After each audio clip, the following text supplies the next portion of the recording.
The moment Isaiah Doyle rode into Caldwell, Kansas, in the spring of 1882, he told himself he was not looking for trouble, not looking for work, and most certainly not looking for a woman.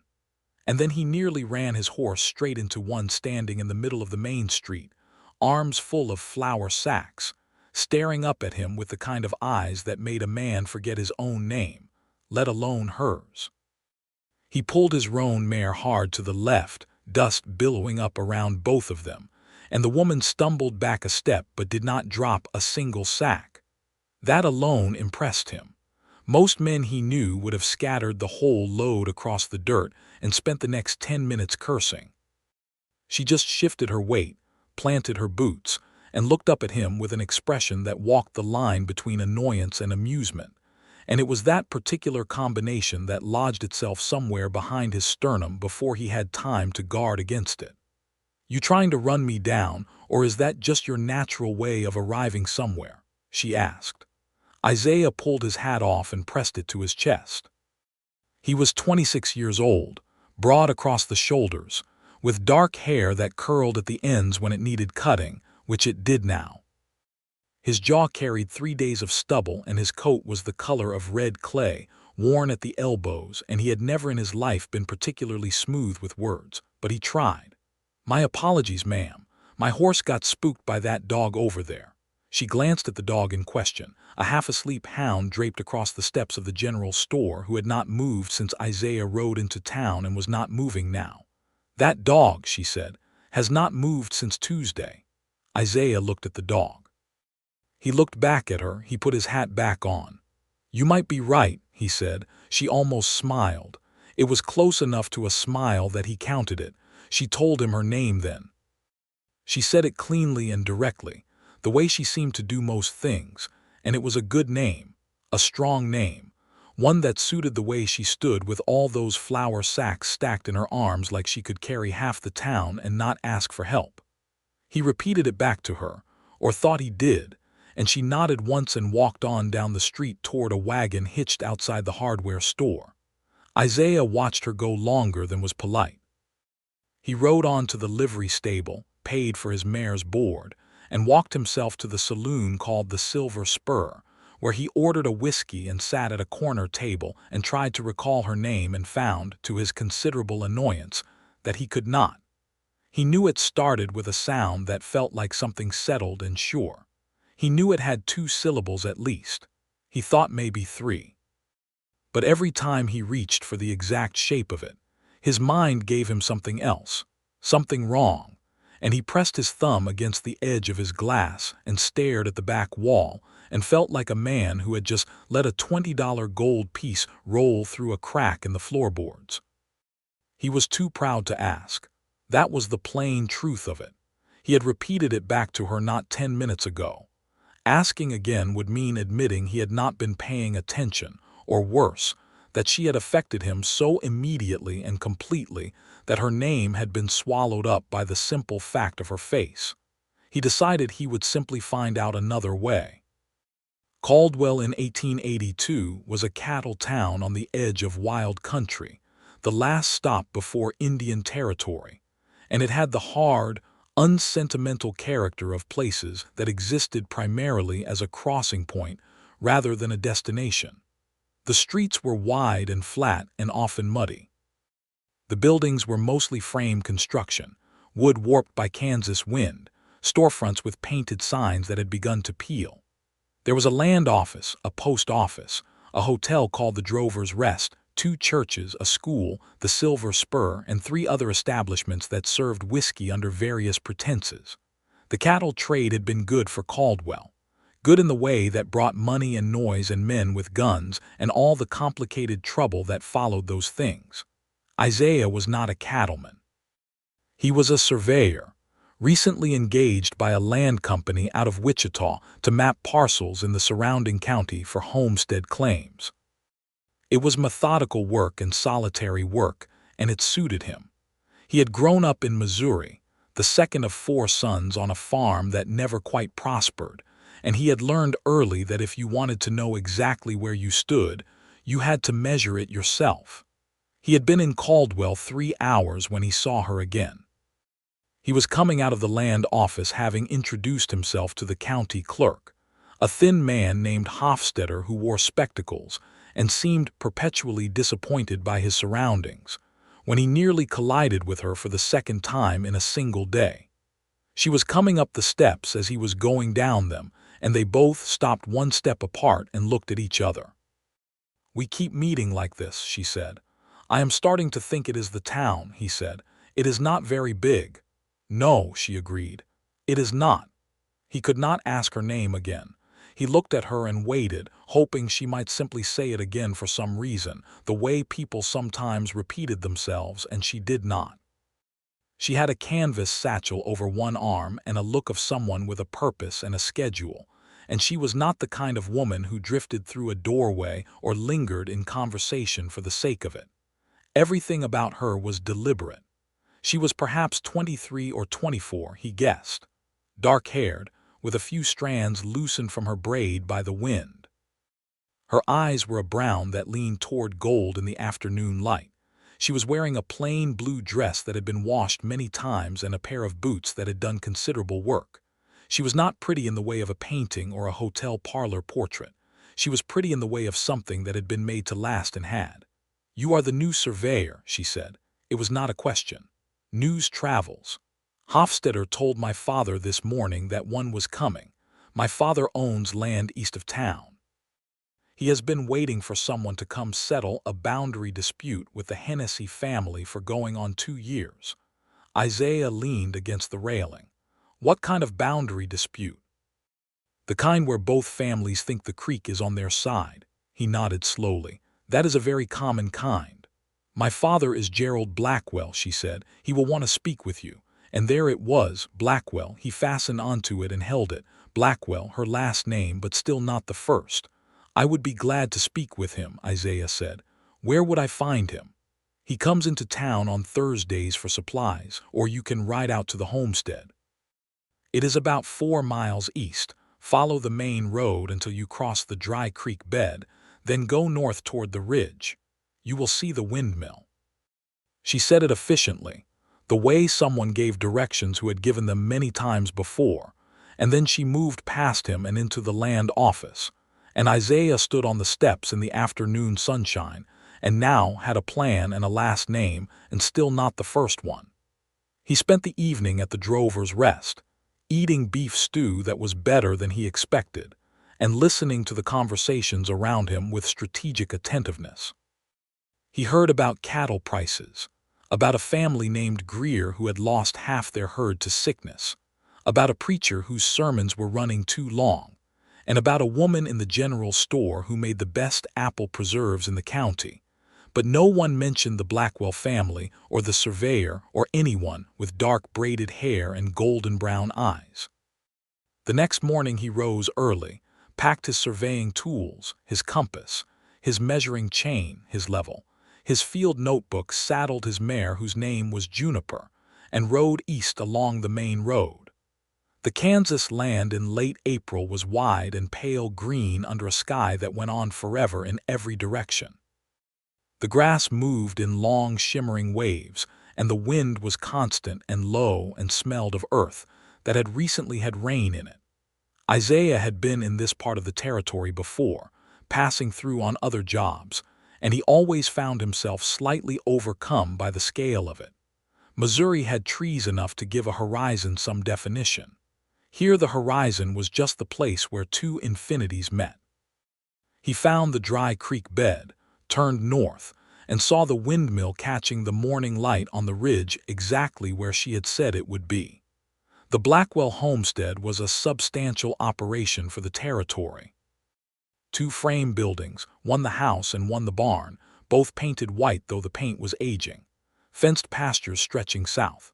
A kitchen garden beside the house with early spring plants coming up in neat rows. 3 horses in the corral and a team of mules beyond the fence. It had the look of a place that had been built carefully and maintained with consistent effort. Isaiah respected it. He reined Juniper to a stop at the gate and called out in the standard way, announcing himself as a visitor, and waited. Gerald Blackwell came around from the side of the barn. He was a large man, thick through the chest, with a gray beard and a watchful expression. He was perhaps 55, Isaiah judged, and he had the unhurried movement of a man who had spent decades deciding which problems were worth rushing over and which were not. "Isaiah Doyle," Gerald said. "Yes, sir. The new surveyor. Your daughter mentioned you had a boundary matter you might want to discuss." Gerald looked at him steadily for a moment. "Come in and have coffee," he said. It was less an invitation than an instruction, and Isaiah dismounted and followed. They sat at the kitchen table in a house that was clean and ordered, and had the particular feeling of a home, managed by a woman who knew what she was doing. There were curtains at the windows, plain white cotton, and there was a smell of wood smoke and recent baking. A black iron stove dominated the back wall.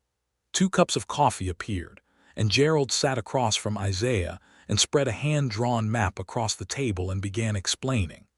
The boundary dispute was straightforward in the way that boundary disputes always looked straightforward from the outside, and never were once you stood in the middle of the land in question. The Blackwells had homesteaded their claim in 1874. The Hennessy's had arrived 3 years later and built their fence line at what they believed was the established boundary, but the creek had shifted since original settlement, and now both families were working from different reference points, and neither was entirely wrong and neither was entirely right. Isaiah asked careful questions and made careful notes, and Gerald answered him with the directness of a man who had thought about this for 2 years and had his arguments ordered. Isaiah liked him immediately. There was nothing complicated about Gerald Blackwell's character, which was a relief after dealing with a great many complicated men in the course of his work. At some point during the second cup of coffee, the back door opened and she came in. She was wearing a work apron over a different dress today, this one gray, and her hair was braided again, and she was carrying a bucket that she set down beside the door without fuss. She looked at Isaiah with a recognition that was neither warm nor cool, simply acknowledging that he existed and had apparently been useful enough to be invited inside. "You found us," she said. "Good directions," he replied. Gerald looked between them. "You two have met, briefly," she said, "twice in one day actually, near the general store and at the land office." "This is my daughter," Gerald said to Isaiah. And Isaiah looked at her and waited, and she looked at him and waited, and there was a moment of small silence, and then Gerald continued talking about the survey equipment. And Isaiah was forced to look away from her, and he still did not have her first name, and now he was in her house drinking her family's coffee, and he could not, absolutely could not, ask. She moved around the kitchen with quiet efficiency, not joining the conversation but not absent from it either, and every so often Isaiah was aware of her the way you are aware of a fire in a room, not looking directly at it but knowing precisely where it is. He stayed 2 hours. He and Gerald agreed on terms for the survey and shook hands, and Isaiah was shown the relevant fence lines and the creek bed and the original stakes that were still visible from the original homestead claim. By the time he rode back toward town, he had a complete picture of the land and a growing conviction that this job was going to take more time than most, which he found, on reflection, not altogether unpleasant. He returned to the Blackwell homestead 3 days later with his equipment to begin measurements. The morning was overcast and cool, and the wind was coming from the northwest, and Gerald was in the far field and sent his daughter to show Isaiah to the disputed boundary and wait in case he had questions. They walked together through the pasture grass in a silence that was not uncomfortable, only thoughtful, and Isaiah set up his instruments at the first marker and began his work, and she stood a few yards away watching with what appeared to be genuine interest rather than polite tolerance. "Have you done this kind of work long?" she asked. "Since I was 19, he said. "Started as a chainman for a surveyor in Missouri. Learned the instruments, learned the mathematics. Got my own kit when I was 22. You enjoy it." He looked through the level and made a note. "I like that the land does not argue back. It is what it is. You just have to be precise enough to find the truth of it." She was quiet for a moment. "My father thinks the Hennessy's moved that stake deliberately." "Do you?" she considered. I think Eugene Hennessy is the kind of man who convinces himself his version of events is the true one. I do not think he woke up one morning and decided to steal land. I think he measured from the wrong point and told himself so thoroughly that he was right that now he believes it completely. Isaiah looked up from his instruments. That is a very careful distinction. It matters, she said simply. Whether a man is dishonest or just wrong, the solution is different. He looked at her for a moment longer than was strictly professional. You are right, he said. It does matter. They worked in that way for the better part of the morning, her asking occasional questions about the process and him answering them fully, without the condescension he had occasionally encountered in himself when explaining technical things to people who had not been trained in them. She asked good questions. She did not ask questions she already knew the answers to, which was rarer than most people realized.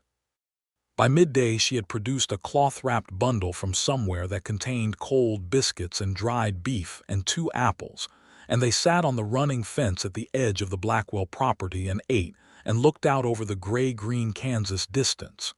He wanted to ask her name. He was desperate to ask her name. He had been desperate for 3 days. He had asked around town as delicately as he could manage, and everyone assumed he meant old Gerald Blackwell, or they veered off into conversation about the land dispute, and he had not managed to get a clear answer without it becoming obvious that he was asking specifically about her. He had tried every indirect method he could think of. He had mentioned the Blackwells in conversation at the Silver Spur, and the barkeep had said, "Yeah, Gerald Blackwell, good man," and left it at that. He had asked Hofstadter at the land office if the Blackwell family had their claim recorded, and Hofstadter had said yes, Gerald Blackwell, homestead claim filed 1874, and showed him the document which listed Gerald Blackwell and wife, Sarah, deceased, and no other names because the children had been young and their names had not been separately recorded. Sarah, deceased. The mother was gone then. He thought of the house, the white curtains and the ordered kitchen and the neat garden. He had a better understanding now of who had been running that household. He sat on the fence post and ate his biscuit and said nothing, and she sat beside him and ate her apple and also said nothing, and the wind moved the grass in long rolling patterns, and somewhere north a hawk was circling. "Your mother," he said finally, carefully. "She passed some years ago." She looked at him. There was a brief pause. "When I was 16, fever." "I am sorry." She nodded once. It was the nod of someone who had made peace with a thing but had not forgotten it. "It was just my father and me after that," she said. "My brother Thomas moved north to Nebraska 2 years ago, married a girl up there. So it has been the 2 of us. That is a lot of land for 2 people to work. We manage," she said, and there was quiet certainty in it, not pride exactly, just the plain confidence of someone who had already managed and knew they would continue to. He wanted to know everything about her. He wanted to know what she read and what she thought about and what she found funny and what kept her awake at night. He wanted to know these things, and the only thing standing between him and being able to ask any of it was the fact that he had been too proud to ask her name 3 days ago and had now passed into the territory of it being genuinely impossible. He finished his biscuit. He picked up his field notebook. He went back to work. Over the next 2 weeks, Isaiah Doyle mapped every inch of the disputed boundary, and then he mapped some additional parcels west of town on behalf of the land office.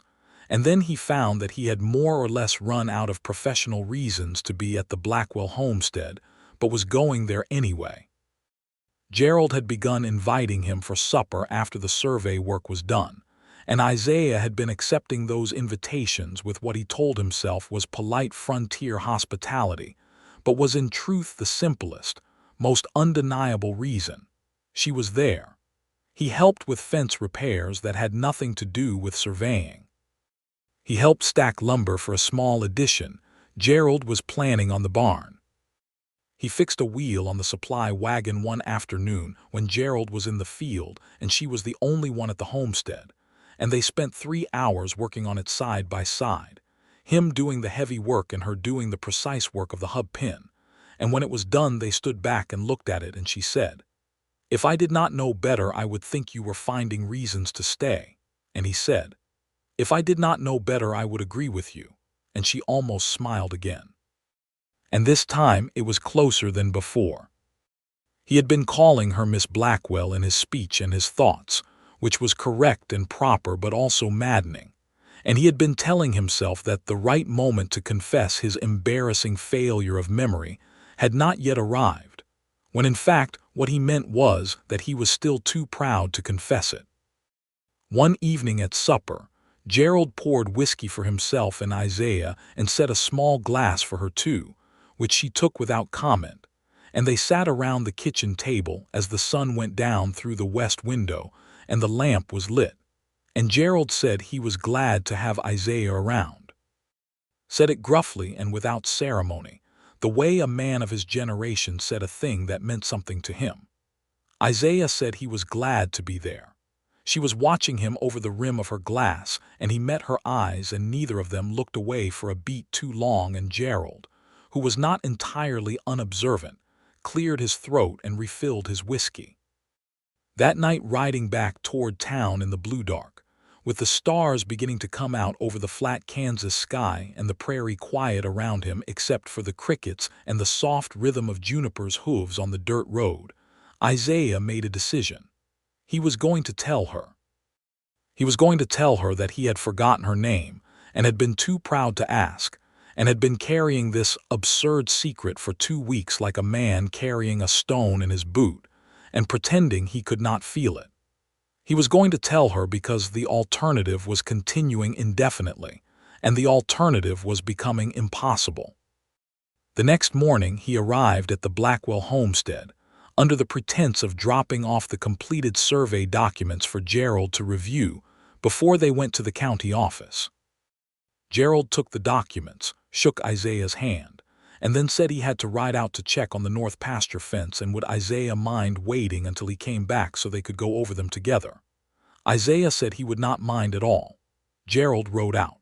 She was in the kitchen garden weeding between the rows of early lettuce and radishes, and she looked up when he came around the corner of the house, and she said, "He will be back in an hour. Maybe 2, if the fence is as bad as he thinks." "I do not mind waiting," Isaiah said. "You can help me weed," she offered. There was no particular invitation in her voice, just practicality, and he crouched down at the end of the row and started pulling up the small, persistent weeds between the vegetable plants, and they worked in their familiar parallel silence for a while. The morning was warm and clear, and the garden smelled of soil and green growing things, and somewhere nearby a meadowlark was making its particular song. Isaiah looked at the neat rows of plants and at her hands moving carefully through the soil, and he thought about how entirely unlike his usual life this was. He traveled county to county, map to map, measurement to measurement. He ate in saloons and slept in rooming houses, and the closest thing he had to a regular routine was the inside of his saddlebags. And yet he had been here nearly 3 weeks, and something had quietly, irrevocably shifted. "I have to tell you something," he said. She looked up. There was nothing alarmed in her expression, only the steady attentiveness he had come to expect from her. "When we first met," he said, "in the street, you told me your name. I said it back to you, and I thought I had it. And then by the time I reached the livery stable, I found that I had somehow lost it, the specific shape of it." She looked at him. "I have been calling you Miss Blackwell for 3 weeks," he continued, "and I cannot go on doing it. Not because it is not a fine name, but because I know it is not all of it, and I know there is more, and I should have asked 3 weeks ago, and I was too proud to ask because I felt I ought to have remembered it. So I am asking now. What is your name?" She looked at him for a long, unhurried moment. He could not read what was behind her eyes precisely. It might have been amusement. It might have been something a little warmer than that. "Annie," she said. "Annie Blackwell." He held it. He repeated it quietly, "Annie." It settled into place like a key turning in a lock, perfectly right, perfectly suited to her, and he wondered how he had ever lost it. "You will remember it now," she said, and now she was definitely almost smiling. "I will remember it now," he said, and he was certain of it in a way he was rarely certain of anything that was not measurable. She turned back to her weeding. He turned back to his. The meadowlark went on singing. "For what it is worth," she said after a minute, "I know you are not a careless man. I think you were startled." He looked at her. "I was startled," he said honestly. "I noticed," she said. He felt heat rise from his collar, and it had nothing to do with the sun. Gerald came back 90 minutes later to find his daughter and the surveyor sitting on the porch steps, drinking water from the well pump, and talking with the ease of people who had been talking for a long time, which they had. Isaiah had told her about Missouri, and she had told him about what Caldwell had been like when she was a child, before the cattle trade grew and brought its particular kind of noise. She had told him about her mother, more than she had said before, and he had listened with the full attention that was one of his genuine virtues. She had told him she read every book she could get, which meant the lending library at the church, and whatever came through on the general store's irregular book order. And he had mentioned that he had a crate of books at the rooming house, which he did, which he carried with him everywhere he went because they were the one indulgence he could not give up. And her eyes had brightened in a way he had not yet seen from her, and he had said she was welcome to borrow any of them. Gerald looked at them both and then looked at the sky and said, "Survey documents." Isaiah produced the documents from his coat, and they went inside and spent an hour going over them, and Gerald agreed that Isaiah's findings were clear and correct, and the proposed line gave both families what they were legally and legitimately owed based on the original stakes and the creek's documented shift. Gerald shook his hand twice and called him a fair man, which was the second highest compliment a fair man could receive from another one. That evening after Gerald had retired, Isaiah and Annie sat on the porch in the blue Kansas evening, and she had the first volume of his crate, a thick novel by George Eliot, open in her lap, though she was not reading it. They were watching the last of the light leave the sky. The cattle were settled in the pasture, and the windmill was turning slowly in the dying wind, and everything was very quiet. "You are going to keep moving," she said. It was not an accusation. It was a question disguised as a statement. "That is what I do," he said.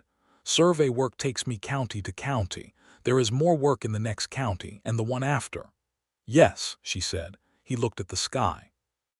It had gone deep blue in the east and still held a long orange band in the west. "I have not stayed anywhere in 4 years," he said. "Not because I could not, because there was no reason sufficient." She was quiet. "I am beginning to reconsider whether sufficient reason exists here," he said. She turned the book over in her hands.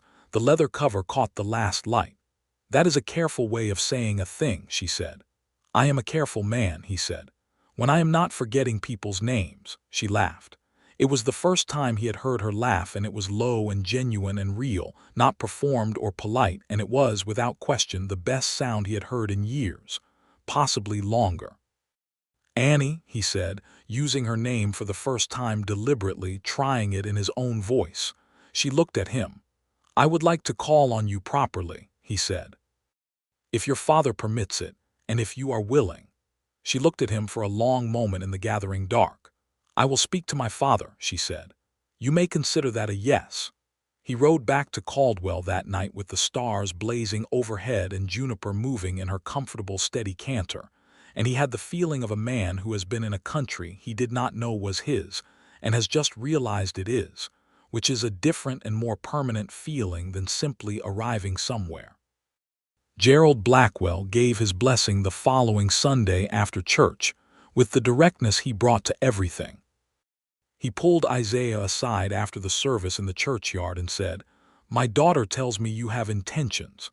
I am asking you to state them plainly because she is a sensible woman and I do not want her time wasted." Isaiah stated them plainly.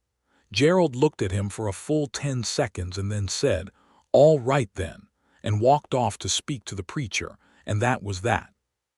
The courtship that followed was conducted in the way of the time and place, which meant primarily that Isaiah came to supper more often and sat on the porch with Annie more often, and they talked more and longer and with increasing openness. He brought the books. She returned them with notes written in careful pencil on small slips of paper tucked between the pages, observations and arguments and questions. And he read every note twice before answering, and their conversations in person continued the conversations begun on paper. He met Eugene Hennessy one afternoon in early May when Hennessy came to the land office to dispute the survey results. Isaiah was there, presenting the official findings to Hofstadter, and Hennessy arrived red-faced and already arguing before he was through the door. He was a large man with a thick mustache and the expression of someone chronically aggrieved. He insisted the survey was wrong, that the Blackwells had influenced the surveyor, that the creek shift was not as documented, that the original stakes had been moved by the Blackwells and not by him. Isaiah listened to all of it and then laid the survey documents on Hofstadter's desk and walked Hennessy through every measurement, every reference point, every calculation, slowly and without hostility, the way he might walk a frustrated student through an arithmetic problem. He showed him where the error in his own measurements had originated. He was not unkind about it. He just showed him the truth of the land with the precision that the land deserved. Hennessy sputtered. He argued. He said several things that were not kind about the Blackwell family, and Isaiah's jaw tightened slightly, but he did not rise to it. He kept his voice level and his documents in order. Eventually, Hennessy ran out of counterarguments and left, still unhappy but without grounds. Hofstadter looked at Isaiah over his spectacles. "You handled that well," he said. "Annie said he was the kind of man who convinces himself his version is the truth," Isaiah said. "She was right." "You address the version, not the man." Hofstadter blinked. "You are more philosophical than most surveyors I have dealt with." "I have better conversation than most surveyors you have dealt with," Isaiah said, and Hofstadter almost smiled. Annie heard about the Hennessy confrontation that evening through the direct channel of her father, who had heard it from 3 separate people by afternoon. She came to the door when Isaiah rode up to the homestead, and she looked at him with a particular expression. The one he was learning meant she was thinking something she was pleased about. "You did not have to defend us to Hennessy," she said. "I defended the survey," he said. "I am a professional." "Isaiah," she said. He stepped off Juniper and looked at her. "Thank you," she said. It was the first time she had used his name directly, and it sounded different in her voice than it did in anyone else's. He was not prepared for how different. "You are welcome, Annie," he said. And they stood in the late afternoon sun outside her father's house and looked at each other, and something that had been building for 5 weeks reached a quiet, inevitable resolution in that moment, not expressed in any dramatic gesture, just in the way they looked at each other, fully and without deflection, and both understood it. Gerald appeared from the barn and hollered that supper was nearly ready, and the moment dissolved into the ordinary forward motion of the evening, but it did not go away. It had the permanence of something that had been said aloud rather than merely thought. May moved into June, and the Kansas heat settled in earnest, the sky bleached pale by noon, the grasshoppers starting up their constant dry singing. Isaiah had taken additional surveying work in the county and had extended his stay at the Drovers' Rest indefinitely, which the owner, a sharp-eyed woman named Mrs. Pelham, noted without comment but with considerable observational satisfaction.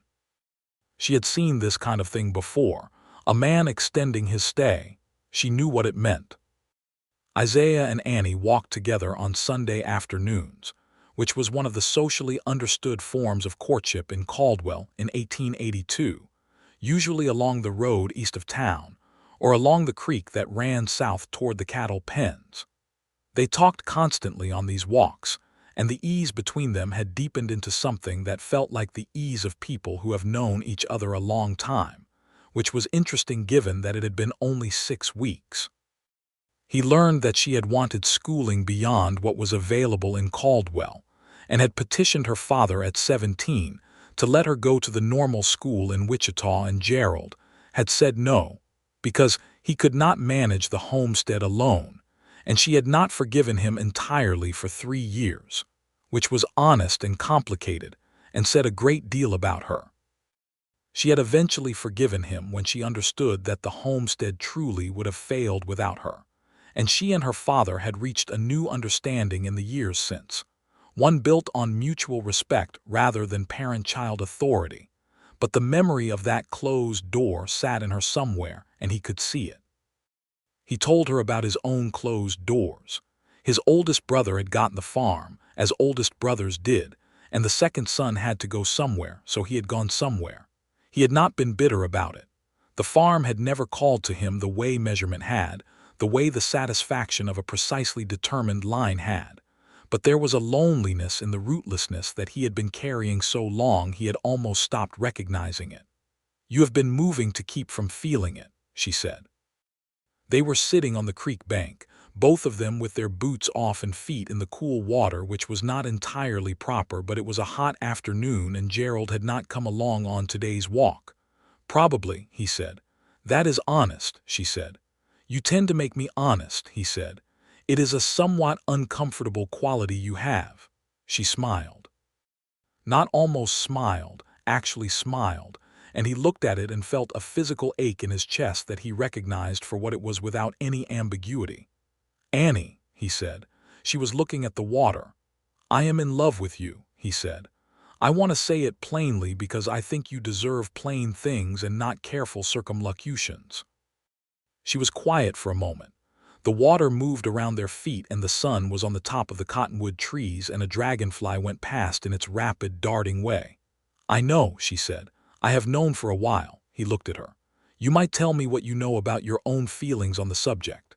She turned to look at him and her expression was the one she had when she was most fully herself, not performing anything, not guarding anything, just present. "I am in love with you too," she said. "I have been since about the second week, possibly earlier. I was not going to say so first because I was not certain you were going to stay." "I am going to stay," he said. "I know that now," she said. "Hofstadter told my father you had been asking about purchasing land." He had the grace to look slightly caught. "I was going to mention that. Were you?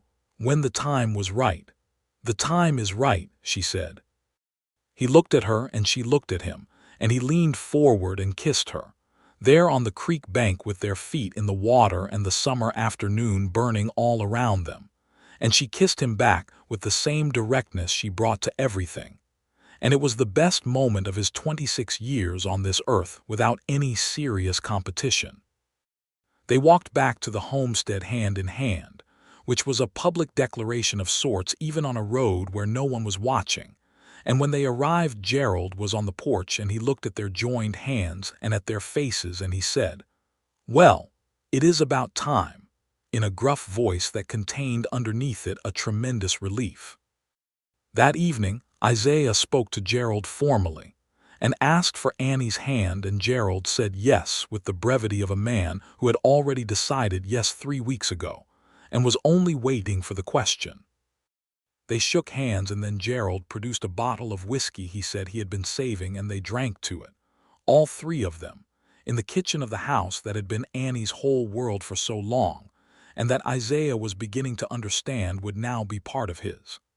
The proposal itself came a week later, not because Isaiah was uncertain, but because Annie had told him with characteristic directness that she wanted a moment, not a conversation at the kitchen table after whiskey. She wanted to be asked somewhere that meant something. He took her to the boundary line he had surveyed, the exact point where the Blackwell land and the open country met, at a spot on the ridge where you could see 30 miles in 3 directions, and the sky was everything. It was early morning and the light was the gold pink of dawn, and the grass was wet with dew, and the air was clean and cool with the promise of heat later. He stood at the survey stake. He had driven into the Kansas ground with his own hands, and he got down on one knee in the wet grass with absolutely no concern for his trousers, and he looked up at her and said, "Annie Blackwell. I spent 2 weeks being too proud to ask your name, and then another 2 months trying to find sufficient reason to stay in one place, and I have found it. You are it. I would like to spend the rest of my life standing on the same ground as you, if you will have me." She stood in the early morning light with her hair loose for once, down around her shoulders, and her eyes bright and her expression the most unguarded he had ever seen it. "Yes," she said. It had the same quality as everything she said, direct, certain, and fully meant. "Yes, Isaiah Doyle, I will have you." He stood up from the wet grass and she stepped forward, and he held her there on the ridge above the homestead with the Kansas morning coming on around them, and she pressed her face against his shoulder, and he held on with the feeling of a man who has finally, after a very long distance, arrived home. The wedding was set for September. There were practical reasons for waiting. The summer work of the homestead, the need to arrange housing, the question of Isaiah's work and how it would integrate with life at the Blackwell place. Isaiah had indeed been inquiring about land, and he located a parcel adjacent to the Blackwell homestead that was available through the land office, 80 acres running east along the ridge, good grass, and a reliable well. He purchased it in July with money he had been saving for no particular purpose until now, and Gerald helped him begin laying the foundation for a house in August. July brought other things too. The Hennessy matter, which had seemed resolved, flared briefly when Eugene Hennessy pulled down a section of the new fence marking the official boundary line, apparently unable to accept what the county records now irrefutably stated. Gerald found it on a Tuesday morning, and Isaiah rode out with him to survey the damage. He looked at the torn posts, the section of wire pulled back, the churn of boot prints in the soft soil. "We take it to the county sheriff," Isaiah said, "not to Hennessy." Gerald looked at him. He had the look of a man whose first instinct was to ride directly to the Hennessy property and have a louder kind of conversation. "He wants you to come to him," Isaiah said. "He wants a fight he can frame as a dispute between neighbors. A sheriff's report is a document. Documents do not have the kind of ambiguity that a shouting match in a man's yard does." Gerald considered this. He was not a man who lacked judgment, only one who occasionally let his temper move faster than it. He nodded. They rode to the sheriff's office. The sheriff, a weathered man named Cal Briggs who had been doing this work for 15 years, took the report with the unhurried seriousness of a man who had seen this particular type of complaint many times and knew exactly what to do with it. He rode out to the Hennessy property that afternoon, and Isaiah did not know exactly what was said, but the fence stayed repaired from that point forward, and Eugene Hennessy's truck no longer appeared on the eastern road past the Blackwell gate. Annie, when she heard it, said, "My father listened to you." "He is a reasonable man," Isaiah said. "He is a reasonable man who has not listened to many people in the last 20 years, she said. "Do not underestimate what that means." He understood what she was saying. He took it seriously. August was consumed by foundation work and framing, by the particular satisfaction of building something with your hands that you intend to live in for the rest of your life. Isaiah had some construction knowledge from his youth, and Gerald had a great deal of it, and they worked side by side through the hot August days while Annie brought water and food, and occasionally picked up a hammer herself, at which she was more competent than either of them acknowledged. When Isaiah told her so, she said, "I have been fixing things around this homestead since I was 14. You did not think I was going to watch you two struggle with a header joint without an opinion, did you?" He had laughed. He laughed more than he had in years. He had not known before Annie that he was someone who could laugh easily, but she brought it out of him, the lightness, because she was fundamentally honest, and honest people, he was discovering, are also often fundamentally funny in the quiet, everyday way that is better and more sustaining than the performing kind. The summer was not without its difficulties. In mid-August, 3 days of hard rain came through and washed out part of the foundation drainage, and they had to redo 2 days of work. There was a week in late July when a stomach illness went through Caldwell, and Gerald was laid up, and Annie nursed him, and Isaiah came every day and helped with the animals, and the most intimate and true test of what they were to each other came not in any romantic moment, but in the ordinary hard work of keeping a homestead running while the man who ran it was not well. They managed it together without drama, and without anyone being anything other than what they were. And Isaiah thought that this was what love actually was, not the feeling on the creek bank, though that was real and true, but this. Two people working alongside each other without pretense in the unglamorous facts of daily life, and finding that the other person still looked the same when the glamour was gone. Gerald recovered and the foundation was repaired and the framing went up, and by the 1st of September the house was enclosed, rough but sound, with a roof and walls and a door and 2 windows. It would need interior work through the fall and winter. It was enough to begin in. The wedding took place on the 2nd Saturday of September, 1882, at the church in Caldwell in the morning light. Annie wore a dress that had been her mother's, altered by her own steady hands to fit her exactly, white cotton with fine blue embroidery at the collar and cuffs, and she walked down the aisle of the small church with her father, and Isaiah watched her come toward him, and felt the particular kind of terror that is made entirely of joy.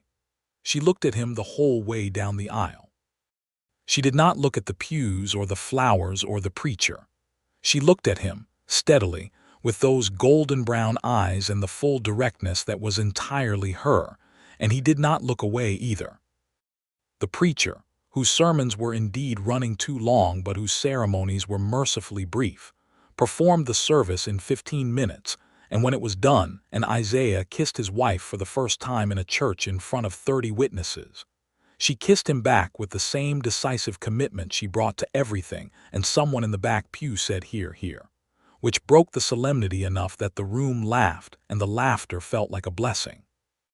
The celebration afterward was held in the churchyard, and then at the homestead, with food that every woman in the surrounding community had contributed, and whiskey that Gerald had been accumulating for weeks, and a fiddle player from town named Hector Ramos, who was the best Isaiah had ever heard, a Mexican man in his 40s who had come north with the cattle drives and stayed in Caldwell 8 years ago, and who played like music was a language he thought in. Isaiah danced with his wife in the late afternoon sun, which he did clumsily and she did with good humor, and the cattle in the pasture watched through the fence with what appeared to be profound indifference. Gerald danced with Annie too, a formal one-time dance that was for both of them, the kind of thing that does not need words. Isaiah watched from the side and saw the old man's face and understood that he had done right by this family and that they had done right by him. That night in the rough new house, with candles on a board table and a bed frame Isaiah had built himself, and Annie's quilts from the Blackwell house spread over it, they were properly and truly married in all the ways that mattered. The house was incomplete and the windows were draft-prone, and somewhere outside a coyote was conducting an argument with the night. But none of those things mattered because Annie was there, and she was his and he was hers, and the name he had been too proud to ask for was now his to speak every day for the rest of his life. The fall of 1882 moved in its practical direction. Isaiah continued survey work through September and October, taking jobs in the surrounding county, but he came home now, which was an entirely different thing from returning to a rooming house, and Annie was there, and the house was incrementally more finished as each week passed. Gerald was across the pasture and visible from their door, which was the right distance, close enough to matter and far enough to be their own. Annie began a kitchen garden of her own, planning it on paper through the winter against the spring planting. She established a trade relationship with Mrs. Pelham at the Drover's Rest, selling preserved goods and the fine embroidery work she did in the evenings, which brought in consistent money. She had the mind of someone who thought about the future in practical and organized terms, who saw not only what was but what could be made of it with sufficient attention. And Isaiah admired this capacity in her so completely that he told her so regularly. He had found that Annie received direct honesty with the same pleasure and seriousness that she gave it, that telling her plainly what he admired about her was, contrary to his expectations, the most effective form of intimacy he had encountered. She told him plainly what she admired about him too. She said he was patient without being passive, which was rare. She said he listened genuinely, not just waiting for his turn to speak. She said his capacity for precision, for caring about the true measure of a thing, extended beyond his professional work into the way he engaged with the world and with her, and that this was the thing she loved most. He held that assessment and looked at it and felt that he wanted to be worthy of it. The winter of 1882 into 1883 was hard.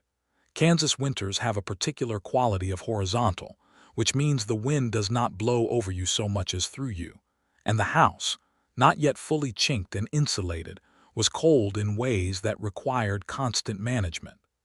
Isaiah became proficient with the wood stove in the way that people become proficient with things that are a matter of survival. Annie had grown up with Kansas winters and managed them with the competence of long experience, and they navigated it together, a shared project of warmth. In December, Hector Ramos, the fiddle player from the wedding, came through a difficulty.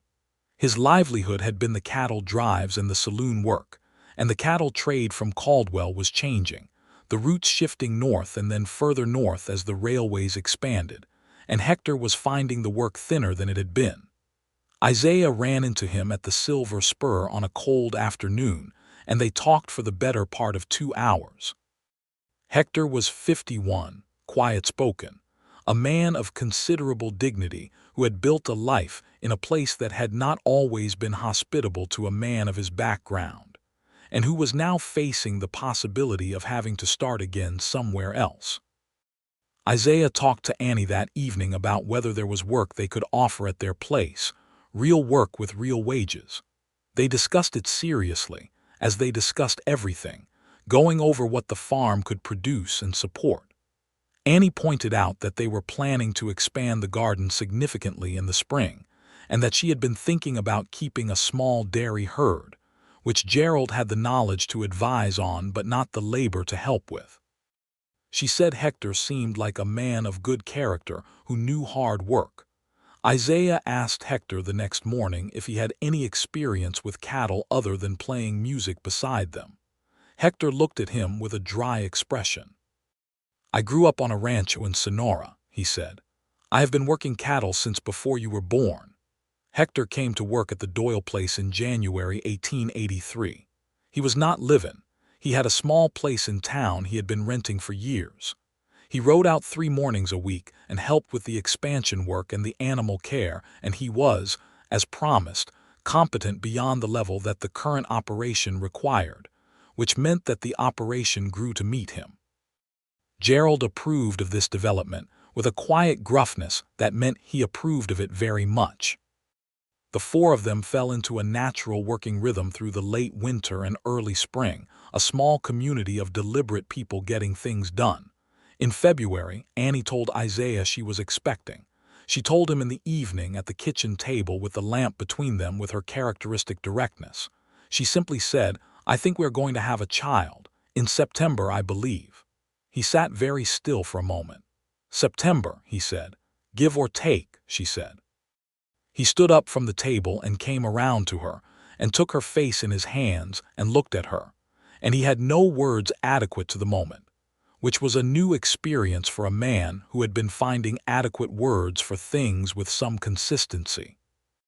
She looked up at him, and her eyes were bright, and her expression was that unguarded one he loved most, and he said her name. Just her name, Annie, and she put her hand over his, and they stayed like that for a long moment while the lamp burned and the wind pressed at the house. And outside the Kansas, winter went on being large and cold and indifferent. He thought about all the times he had been on the road, moving county to county, and how he had told himself there was no sufficient reason to stop. And he thought about a woman with flour sacks in a dusty street who had looked up at him with golden brown eyes, and whose name he had been too proud to ask for 2 ridiculous weeks. And he thought that some things are decided by the land's own logic, which finds the truth regardless of where you started measuring from. "We should tell your father," he said. "Not tonight," she said. "Tonight I want it to just be ours." He sat back down in his chair and took her hand across the table, and they sat together in the lamplight, and the knowledge of the new life between them. And it was one of the finest and most complete moments of his life. Gerald was told the next morning, and his reaction was to sit down in a chair and put his face in his hands for a moment, not in grief, but in the overwhelming feeling of a man who had buried a wife too young and raised a daughter alone, and arrived at this morning with more grace in it than he had expected to find. When he looked up, his eyes were red, and he said, "Your mother would have been so glad," to Annie. And Annie crossed the kitchen and put her arms around him and held him, and Isaiah stood by the door and understood that he had entered a family and not just a marriage, and that this was the right and proper state of things. Spring came with its urgent green urgency, everything pushing up at once. Annie's kitchen garden expanded into 3 times what it had been, planned and executed with the thoroughness she brought to all things. The dairy project became reality with the acquisition of 2 cows who were brought to the Doyle pasture in April. Hector managed them with the ease of long practice. Isaiah took less travel work and more local work, deliberately choosing contracts that kept him within the county, and the Doyle homestead began to take on the character of a real and going concern. The summer of 1883 was a good one, hot and bright and full. Isaiah finished the interior of the house, the proper plaster walls, the kitchen shelving Annie had designed with the practicality of someone who had been cooking and preserving food since she was 12. They acquired a second horse, a young bay gelding that Isaiah called nothing in particular, and Annie named George without discussion. And George quickly became the workhorse that Juniper, who was temperamental about heavy loads, was relieved not to be. Hector's circumstances had improved with the steady work, and he had found a new and different kind of community in Caldwell, less dependent on the cattle trade noise and more rooted in the town's quieter rhythms. He brought his fiddle to the Doyle place on Friday evenings sometimes and played on the porch while Annie and Isaiah sat in the summer dark, and the music went out over the grass and the cattle and the enormous Kansas sky. It was a good and simple pleasure, and none of them took it for granted. The summer also brought Annie's brother Thomas down from Nebraska with his wife Myra and their 2-year-old son for a 3-week visit. Thomas was a large, cheerful man who resembled his father in build but had his mother's easier disposition, and Myra was a small, precise woman from a Norwegian family who had homesteaded in Nebraska, and who took one look at Annie's kitchen and garden and said, in accented but excellent English, "This is very well organized," which was the equivalent in her idiom of profound admiration. The brothers-in-law and the surveyor spent a week working on additional structures together, a proper summer kitchen and a root cellar that Isaiah had been planning, and the women organized between them what needed to be done for the coming harvest and preservation work with the collaborative efficiency of people who share the same fundamental language of practical care. Thomas pulled Isaiah aside one afternoon and said, "I want to know that she is happy." Isaiah looked at him. "She is happy," he said simply. Thomas looked at him for a moment. "She was never unhappy," he said carefully. "She is not the unhappy kind. But she was waiting for something for a long time. I did not know what, and I do not think she knew either. I am glad she is not waiting any more." Isaiah thought about that. He thought about Annie at 23 with her worn boots and her flour sacks and her full presence eyes, standing in the street of a cattle town on the edge of territory, already competent and already complete in herself, and yet standing in some essential way at the beginning of what she was going to be. "So am I," he said. September arrived with a change in the light and the first cool edges on the morning air, and on the 14th day of September, 1883, Annie gave birth to a boy. It was a hard labor, as first labors often are, attended by the midwife who served Caldwell, a woman named Mrs. Garrett who had been bringing children into the world in this county for 20 years, and who managed the whole event with a competence that Isaiah, pacing outside the bedroom door, found simultaneously reassuring and insufficient to contain his fear. Gerald sat with him in the kitchen and said nothing, which was exactly right. They drank coffee. The morning went on. Isaiah looked at the ceiling and the floor and the window alternately and tried to remember how to breathe in a normal sequence. When Mrs. Garrett opened the bedroom door and said, "You have a healthy son," Isaiah was through the door before she finished the sentence. Annie was exhausted and present and entirely herself, propped against the pillows with the infant wrapped in the blue cotton blanket she had made herself through the spring evenings, and she looked up at Isaiah when he came to the bedside, and her face was the most beautiful thing he had ever seen.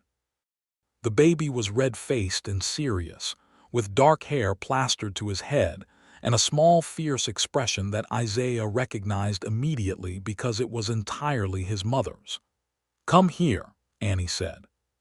He sat on the edge of the bed and she put the baby in his arms and he held his son for the first time and found, somewhat to his own surprise, that he was not afraid of it, of the weight of it, of the responsibility it represented. He was simply full. There was no better word. He was full in a way that he understood had been the point all along. "What are we calling him?" he said. "I want to call him William," she said, "for my mother's father." "William Doyle," he said. "That is a good name." "He will remember it," she said, and she said it with a small private smile that was for both of them, a reference to a flour sack afternoon and a forgotten name and 2 weeks of magnificent stubbornness on his part. And he looked at her and felt the laugh come up in his chest, and it came out warm and real, and she laughed too despite her exhaustion, quietly, and the baby looked up at both of them with an expression of profound judicial assessment. Gerald came in and held his grandson and aged 10 years younger in the space of 10 minutes. Hector, who had been working in the yard all morning and who had been told the news through the back window by Mrs. Garrett, appeared at the bedroom door with his hat in his hands and his expression somewhat overcome and said, "Congratulations," with great sincerity, and was invited in to see the child. And he stood looking down at William Doyle with the expression of a man who is thinking about things that are larger than the immediate moment. The following years built themselves out of the foundation Isaiah and Annie had laid with such particular and deliberate care. The Doyle homestead grew in the steady, incremental way of places managed by people who are more interested in lasting than in appearing. The dairy operation became genuinely profitable under Hector's management. Isaiah's survey work remained local by choice, and he had built a reputation in the county as the man who would tell you the truth of your land whether you wanted to hear it or not, which was the kind of reputation that brought steady work from people who valued honesty and kept the dishonest ones away, which was the ideal professional outcome. William Doyle grew with the pace and stubbornness of a Kansas prairie plant, low to the ground and hard to stop, walking at 10 months and talking at 12 in a way that implied he had been composing sentences for some time and had simply been waiting for the appropriate moment to deploy them. He had his mother's directness and his father's attention to precision, and he was, from the beginning, a source of continuous wonder and amusement to everyone who knew him. Annie taught herself to maintain the surveying instruments because she said there was no point having a husband who traveled with expensive equipment if she did not know how to fix the equipment when it needed fixing, which it inevitably did. She became more knowledgeable about the instruments than Isaiah had expected and began accompanying him on shorter local surveys when William was old enough to stay with Gerald for the day, and it turned out she had a genuine aptitude for the geometric thinking that surveying required, which surprised no one who knew her. In the spring of 1885, Annie told Isaiah she was expecting again. She told him the same way she had told him the first time, at the kitchen table in the evening, and his reaction was the same as the first time in all the essential ways, less shocked by the fact itself and more overwhelmed by the specific reality of it. This life they were building together had another dimension coming. Their second child was born in October of 1885, another boy, whom they named Daniel, a name Annie had been carrying quietly for the second child since before the first was born. Daniel arrived with considerably less drama than his brother had, as if aware that the household already had sufficient drama in the form of a 2-year-old, who was strongly opinionated about the disposition of everything, and needed no competition in that department. Gerald Blackwell met his second grandson with the equanimity of a man who had learned that the best things arrive without warning and depart the same way, and the only appropriate response is complete attention. He was 60 years old by now, and the land showed it on him, but the essential man was unchanged, watchful and direct and reliable as a survey stake. And he was the best grandfather Isaiah could have designed for his children if he had been given the specifications and a year to work from them. Hector, who had become in the way of small frontier communities, something between an employee and family, celebrated Daniel's arrival by playing an entire evening's worth of music on the porch while William sat on the steps and looked up at him with enormous serious eyes, and Gerald and Isaiah drank whiskey, and Annie nursed the baby inside with the lamp low and the windows open to the music. They were not rich. The territory was not generous in that direction, and the work of a frontier homestead was never finished and rarely glamorous. There were hard years. 1886 brought a drought that cut the grass production and stressed the dairy cattle and required careful management of the reserves. Annie had always insisted on keeping against exactly this kind of season. Isaiah took more travel work that year to make up the income difference and was away 3 weeks in October, which was the longest he had been away from the homestead since the wedding, and coming home to the house on the ridge with its windows lit against the October evening was a feeling he would remember for the rest of his life, riding up the road with Juniper and the lit windows getting closer, and then the door opening and Annie there with William beside her and Daniel on her hip. The three of them standing in the doorway with the warm light behind them and the Kansas dark around them, and his wife saying, simply and completely, "You are home." "I am home," he said. He was home. The drought ended, and the grass came back, and the homestead recovered and expanded again in the good years that followed. Thomas and Myra came south from Nebraska every summer, and the cousins played together across the pastures, and the relationship between the two families was warm and sustaining in the particular way of blood family that has chosen each other in addition to being assigned to each other.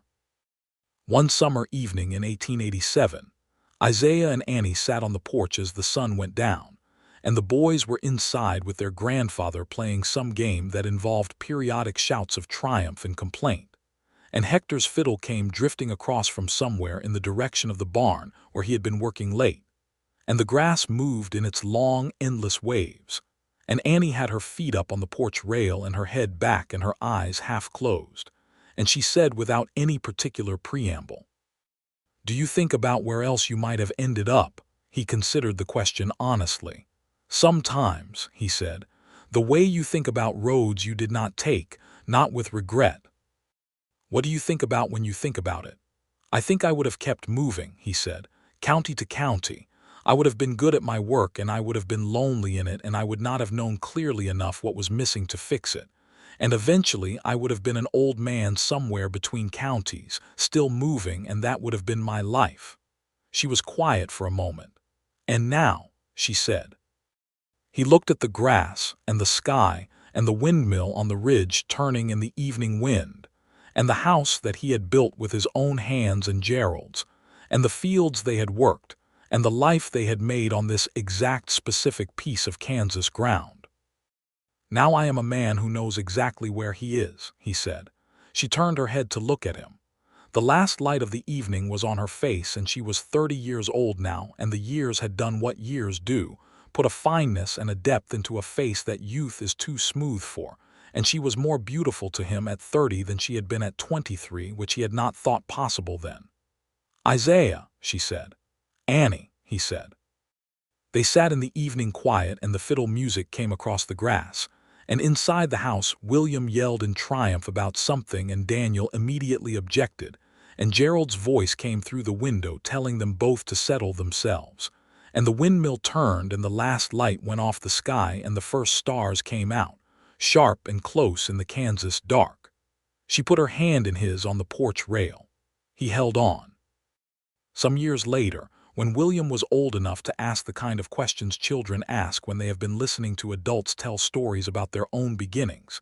He asked his mother and father how they had met, and his mother told the story of the flour sacks and the near collision in the street, and his father confirmed it with the addition of relevant detail. And then William, who had his mother's directness, said, "But you said father forgot your name." "He did," Annie said. "Why did you tell him again?" "Because he was too proud to ask," she said. "Then how did he remember it?" Annie looked at Isaiah over the boy's head, and Isaiah looked back at her with the particular expression that had evolved between them over 9 years of marriage, the one that contained more than any individual sentence could carry, and he said to his son, "Your mother told me I would remember it now, and she was right. I have never forgotten it for a single day since." William considered this. "What if she had not told you?" "Then I would have had to ask," Isaiah said. "Eventually. Because there was no other possible outcome. Some things have a direction to them that is as fixed as the land. You just have to be willing to measure honestly." William did not entirely understand this, but he wrote it down in the serious way he had begun to record things. He intended to understand later. And Annie took the occasion to put her arm through Isaiah's in the kitchen doorway and lean against him, in the unhurried way of two people who have been standing next to each other long enough to have found the exact right angle. And Isaiah stood in the house he had built on the land he had measured on the ridge in Kansas, in the particular clear evening of 1891, and he thought about a man riding into a cattle town with no intention of stopping, and a woman standing in the street with her arms full, and her eyes already asking the question that it took him 2 ridiculous weeks to understand was being asked. He thought about her name, how it had landed and been lost and been given back to him with such clean certainty. Annie. Annie Blackwell, who had been Annie Doyle for 9 years now and would be Annie Doyle for the rest of both their lives. A name he had never forgotten from the moment she pressed it back into his keeping with those 4 words. "You will remember it now." He had. He would.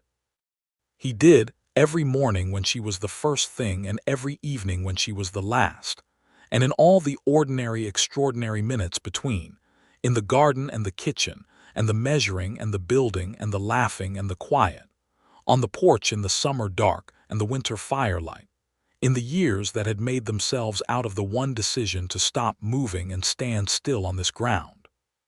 He pressed a kiss to the top of her head, there in the kitchen doorway, and she made a small sound of contentment and did not move. And inside, William and Daniel resumed their argument about something that mattered enormously to both of them and not at all to the observable universe.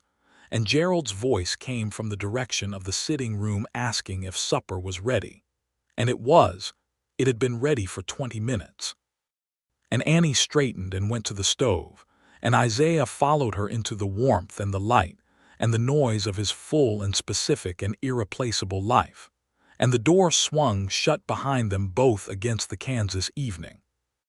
The next morning, because the mornings at the Doyle homestead always followed the same rhythm that the land and the work and the years had established between them, Isaiah rose first and lit the stove, and had the coffee on when Annie came into the kitchen, and she looked at him the way she had always looked at him first thing, directly and fully awake, and she poured herself a cup and stood at the window that looked east toward the ridge and the survey stake that was still there.